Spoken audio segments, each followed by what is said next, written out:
Halo teman-teman semua, kenalin aku Jeff Rekam dan kali ini aku akan jelasin mengenai perbuatan melawan hukum. Nah, pernah nggak sih kalian pas lagi naik motor, terus tiba-tiba ada pengendara lain yang naik motornya sambil ngerokok dan abunya kena ke kalian? Nah, apakah hal tersebut bisa diminta ganti rugi?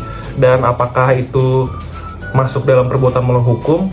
Simak video ini. Perbuatan melawan hukum diatur pada pasal 1365 KUP Perdata dengan bunyinya seperti ini.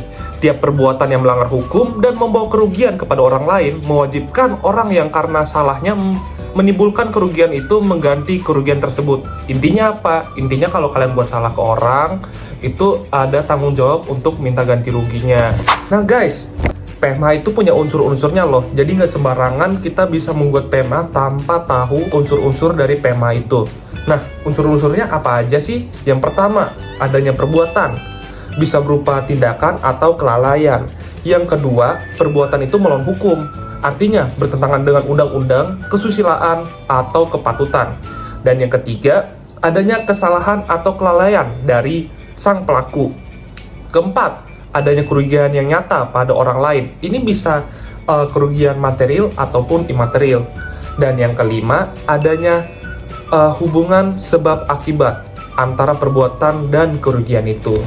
Oke, sekarang kita kembali pada contoh yang pertama tadi, tentang seorang pengendara yang merokok sambil dia membawa motornya. Nah, kalau kita uji dengan unsur-unsur PMH tadi yang sudah dijelaskan, maka yang pertama, perbuatan merokok sambil berkendara itu jelas adalah tindakan yang nyata. Nah, yang kedua, untuk melawan hukum, perbuatannya melawan hukum. Meski tidak ada larangan spesifik dalam KUHP, tapi tindakan itu melanggar kepatutan dan norma keselamatan umum.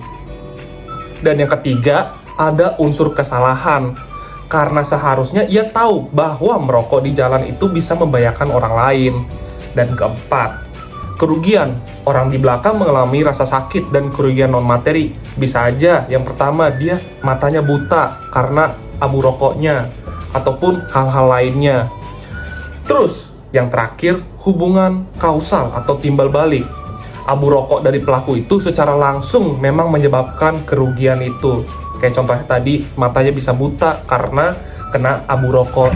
Dengan begitu guys, maka dari penjelasan yang tadi, perbuatan oleh pengendara tersebut dapat dikategorikan sebagai perbuatan melawan hukum. Dari contoh ini, kita bisa belajar bahwa PMH tuh bukan soal tindakan pidana yang besar-besar aja, melainkan dari tindakan-tindakan kecil.